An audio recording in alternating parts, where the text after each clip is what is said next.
नमस्कार, स्वागत है आपका विंध्याचल संदेश में। विंध्याचल वासियों के लिए 2 दिन बड़े ही अच्छे रहे।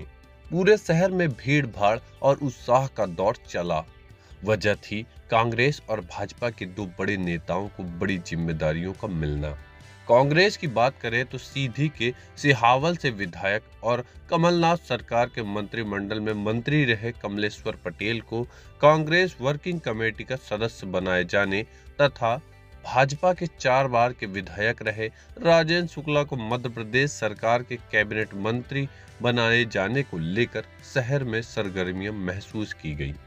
वहीं समर्थकों ने जमकर जश्न मनाया। भारतीय जनता पार्टी जिंदाबाद! कांग्रेस पार्टी जिंदाबाद!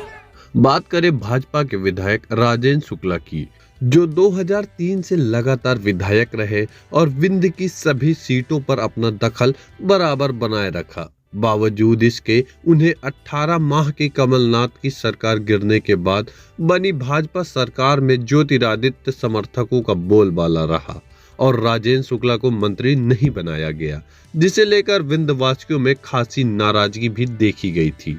लेकिन यह सब कुछ चलता रहा। बावजूद इसके अब जबकि 1.5-2 महीने असेंबली चुनाव होने को बाकी है, ऐसे में राजेंद्र शुक्ला को मंत्री बनाने को लेकर लोगों के बीच तरह तरह की बात चल रही है।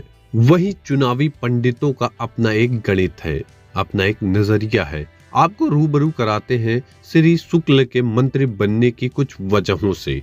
अगर बात करें तो विंध्य क्षेत्र को जो ब्राह्मण बहुल क्षेत्र माना जाता है, ब्राह्मण वोटरों को साधने के लिए राजेंद्र शुक्ला को मंत्री बनाना निहायत ही जरूरी हो गया था।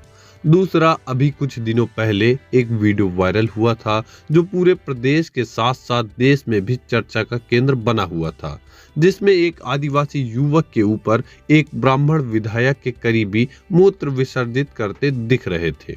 जब वीडियो वायरल हुआ तो देश से लेकर प्रदेश तक में भूचाल आ सा गया और आनन फानन में प्रदेश के मुखिया शिवराज सिंह चौहान ने सीधी के इस आदिवासी युवक को भोपाल बुलाया।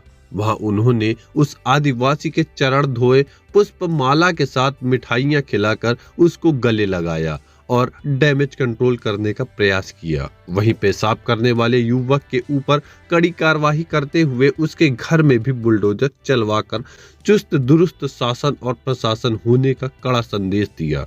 नतीजा यह निकला कि एक ब्राह्मण के घर में बुलडोजर चलने को लेकर विंध्य क्षेत्र में ब्राह्मण शिवराज सरकार के ऊपर खासा नाराज वह लामबंद हो गए और भाजपा के खिलाफ वोट करने की ठान ली। यह बात जब भाजपा की वरिष्ठ नेताओं को आंतरिक सर्वे के बाद पता चली तो डैमेज कंट्रोल करने के उद्देश्य से मंत्रिमंडल विस्तार करना ही पड़ा। 3-4 दिन की उठापटक के बाद अंततः मंत्रिमंडल का विस्तार किया गया, जिसमें विंध्य क्षेत्र के राजेंद्र शुक्ला को कैबिनेट मंत्री तथा महाकौशल प्रांत के गौरी शंकर बिसेन को राज्य मंत्री, साथ ही उमा भारती के भतीजे राहुल लोधी को राज्य मंत्री बनाया गया। अब यह तो समय ही बताएगा कि इस नए नवेले मंत्रियों से लोग कितना खुश होते हैं और भाजपा के पक्ष में इनका क्या असर दिखता है। इसके लिए इंतजार करना ही उचित रहेगा। वहीं दूसरी तरफ अगर कांग्रेस पार्टी की बात करें तो बीते लंबे समय के बाद विंध्य से किसी कांग्रेसी नेता का कांग्रेस वर्किंग कमेटी में शामिल होना विंध्याचल के लोगों के लिए गौरव की बात है। किसी समय में विंध्य क्षेत्र के कद्दावर नेता रहे स्वर्गीय कुंवर अर्जुन सिंह कांग्रेस वर्किंग कमेटी में हुआ करते थे। इसके बाद यह अवसर सीधी जिले के पूर्व शिक्षा मंत्री और अर्जुन सिंह के करीबी रहे स्वर्गीय इंद्रजीत पटेल के पुत्र कमलेश्वर पटेल को मिला है। आपको बता दें, मध्य प्रदेश से जिन 3 लोगों को कांग्रेस वर्किंग कमेटी में जगह मिली है, इसमें कमलनाथ और दिग्विजय सिंह के बाद एकमात्र विंध्य क्षेत्र के कमलेश्वर पटेल को जगह मिली है। CWC में जगह मिलने के बाद कमलेश्वर पटेल की जिम्मेदारियां और बढ़ जाती हैं। ऐसे में जबकि विंध्य क्षेत्र की 30 सीटों में से कांग्रेस मात्र गिनी चुनी सीटों पर ही अपना दखल कायम रख सकी। वहीं अगर बात करें रीवा जिले की 8 विधानसभा सीटों की, तो कांग्रेस इन विधानसभा सीटों में अपना खाता तक नहीं खोल पाई। अब देखना यह है कि एक लंबे अंतराल के बाद रीवा नगर निगम की सीट पर कांग्रेसी महापौर बनने के बाद कार्यकर्ताओं में एक जोश तो दिखाई देता है, पर यह विधानसभा चुनाव में कितनी सीटों में तब्दील हो पाता है, यह तो भविष्य के गर्भ में छुपा हुआ है। तो ऐसे में हम सबको इंतजार करना चाहिए विधानसभा चुनाव 2023 का, जो कि बिल्कुल मुहाने पर खड़ा है और जल्द ही चुनावी आचार संहिता के साथ तारीखों का ऐलान कर दिया जाएगा।